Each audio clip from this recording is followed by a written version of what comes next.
Begitu juga sunat diceraikan istri kalau seandainya salah seorang orang tua kita, ayah atau bunda kita memerintahkan untuk menceraikan.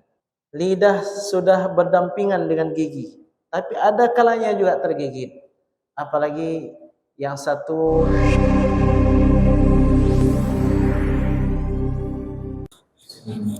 Assalamualaikum warahmatullahi wabarakatuh.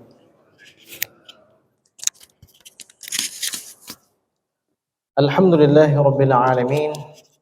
وبه نستعين على أمور الدنيا والدين ثم الصلاة والسلام على من بعثه الله رحمة للعالمين نبينا وحبيبنا محمد وعلى آله وصحبه أجمعين رب اشرح لي صدري ويسر لي أمري واحلل عقدة من لساني يفقه قولي اللهم علمنا ما ينفعنا وانفعنا بما علمتنا ربنا زدنا علما وارزقنا فهما. Amma ba'd. Sedang hadirin wal hadirat jamaah salat maghrib dan isya yang dimuliakan oleh Allah Subhanahu wa taala. Mari sama-sama kita memasang niat i'tikaf. Nawaitu al-i'tikafa fi hadzal masjid lillahi ta'ala. Pada malam yang berbahagia ini kita kembali ke kajian yang sempat terpending beberapa pekan atau mungkin lebih dari 1 bulan, yaitu seputar munakahat atau al-ahwal asy-syakhsiyah. Dulu kita sudah pernah membahas tentang pernikahan, rukun pernikahan, syarat sah nikah, mahar, dan berbagai macam permasalahannya, termasuk bagaimana nikah kalau tanpa wali, dan bagaimana kalau walinya ada tapi enggan untuk menikahkan putrinya kepada kita atau kepada mempelai laki-laki. Pada malam yang berbahagia ini kita akan membahas suatu bab dalam kitab fikih yang sebenarnya kurang sedap juga, tapi perlu dibahas supaya kita tahu. Bukan untuk menyeru, tapi agar kita tahu. Persis seperti perkataan Hudzaifah Al-Yamani. Banyak orang bertanya kepada Nabi tentang kebaikan yang menghantarkan ke surga. Kecuali aku. Aku bertanya tentang perihal yang bisa menjerumuskan seseorang ke dalam neraka. Kenapa? Supaya saya tidak masuk ke dalam neraka, supaya yang lain juga tahu perihal atau perkara-perkara yang dimurkai oleh Allah Subhanahu wa taala. Pada malam bahagia ini kita akan membahas tentang talaq. Ya. Bukan ngajak. Bukan gara-gara ini nanti tapi ini supaya kita tahu, dan ini bagian daripada ilmu fikih dalam bab al-ahwal asy-syakhsiyah. Talak, Bapak-Ibu sekalian, secara bahasa artinya lepas. Lepas, ya. Talaqtu as-sirah atau atlaqtu as-sirah. Saya melepaskan tawanan. Tawanan pada dasarnya kan diikat atau ditahan di dalam penjara. Ketika atlaqtu, saya lepas. Saya lepaskan. Mutlak dalam bahasa Arab artinya lepas, tidak dikaitkan atau tidak diikat dengan sesuatu. Misalnya saya katakan uridu syarab, saya mau minuman. Ini lafaznya mutlak, include di dalamnya air putih, include di dalamnya teh, include di dalamnya kopi, susu, dan seterusnya. Jadi kalau saya katakan uridu syarab, itu lafaz mutlak. Saya mau minuman. Mau diantarkan apa saja, yang penting minuman itu sah-sah aja. Jadi intinya talaq itu artinya lepas.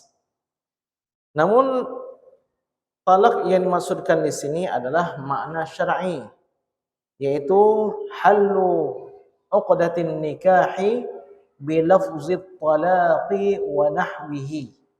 Melepaskan ikatan nikah. Jadi nikah itu ikatan, Bapak sekalian. Dengan ada nikah, maka terikatlah.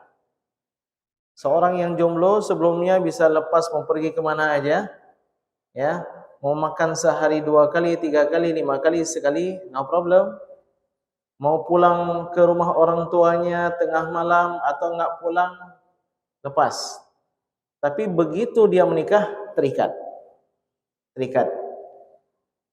Dia ada istri yang harus dia perhatikan. Kalau punya anak, dia punya anak yang harus dia perhatikan. Jadi intinya nikah itu ikatan. Bahkan ikatan pernikahan itu enggak tanggung-tanggung. Disebutkan dengan mitsaqan ghalidha, yaitu tali yang sangat besar, yang sangat kokoh. Mungkin kalau kita umpamakan seperti tali untuk ikat kapal besar di pinggir laut itu. Begitulah tali pernikahan yang sangat besar. Bilafzit talaq. Jadi kalau demikian pada laki-laki, apalagi pada perempuan, ikatannya lebih kuat lagi. Sayyi'atul khuluq bihaitsu la yasbiru ala asyratiha 'adatan. Buruk akhlak yang suami enggak mampu bersabar dengan keburukan akhlak istri. Jadi bukan buruk akhlak secara total. Karena kalau buruk akhlak, istri enggak bagus akhlak maka diceraikan. Di sini dikatakan dalam kitab I'anatul Talibin, famata tujadu mura'atun ghaira sayyi'atil khuluq. Mana perempuan yang tidak buruk akhlaknya. Kalau seandainya kita mempermasalahkan buruk akhlak langsung kita ceraikan, di sini dikatakan mana istri yang tidak buruk akhlaknya. Minimal ketika dia datang bulan, emosinya tidak terkendali, mungkin dia suatu waktu marah, mungkin suatu waktu dilihatnya kita foto terlalu dekat sama seorang perempuan, dia marah, dan seterusnya. Kalau seandainya mampu kita bersabar, ya, karena hal yang lazim, suatu hari mungkin karena kesal sang istri, dia hantam pintu masuk dalam kamar, ya, karena hal yang lumrah, itu memang demikian wanita. Rasulullah SAW bersabda dalam hadis, ya, yang terdapat dalam Majma' Az-Zawaid, al-mar'atu shalihatu fin nisa kal ghurabil a'sam. Wanita yang salihah di kalangan para wanita itu seperti burung gagak yang sayapnya putih. Maksudnya apa? Di mana burung gagak yang sayapnya putih atau yang kakinya putih? Gagak kan memang warna hitam. Ini menunjukkan jarang sekali, tetap ada, tapi jarang sekali. Mungkin dalam 1000 ada 1 atau ada 2. Pokoknya yang lebih banyak itu yang tidak lempang. Rasulullah SAW juga bersabda, wanita itu diciptakan dari tulang rusuk. Tulang rusuk yang paling bengkok mana? Yang paling atas. Dari situlah diciptakan wanita. Dilempangkan kali patah, dibiarkan akan bengkok terus. Maka harus sabar-sabar dengan istri, ya.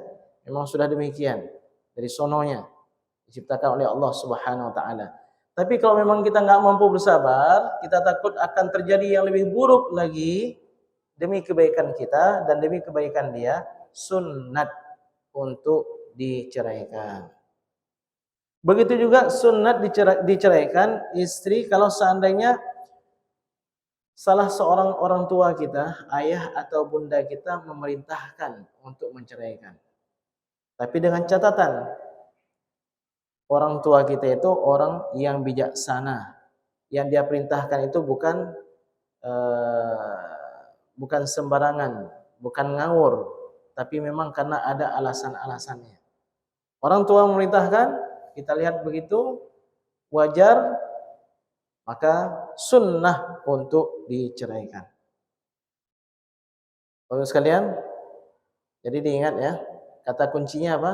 Yang suami tidak mampu bersabar. Kalau seandainya yang kecil-kecil memang wajar dalam rumah tangga.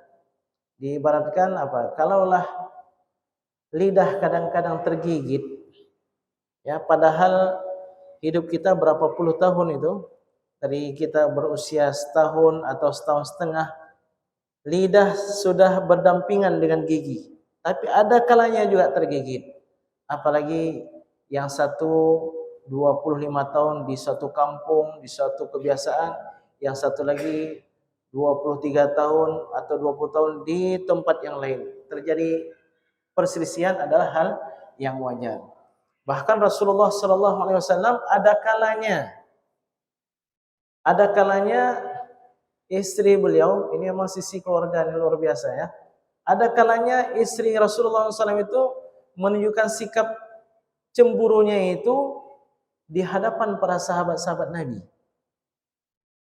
Ya, ada kalanya ketika datang Rasulullah SAW sedang di rumah salah seorang istrinya, datang istri lain mengirim makanan.